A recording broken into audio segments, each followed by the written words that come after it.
for the congratulations.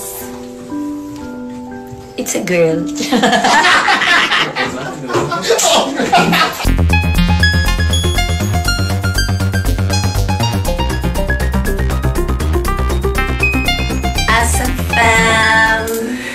For the congratulations.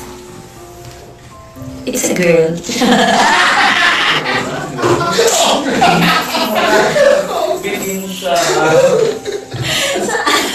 Kim Chiu gusto nang magkaroon ng baby girl.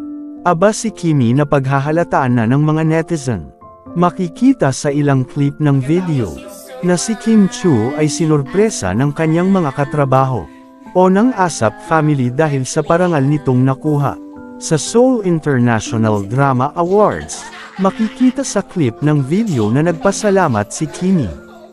At dagdag nito na it's a girl. Ani ni Kim Chiu na parang nagpa-gender reveal di umano ang Chinita Princess. Mapapansin rin sa vlog nila ni Bella Padilla ang madalas na pagtanong nito kung ilan ang gustong anak nilang dalawa. Si Kimi ay halatang gusto na ring maging mommy.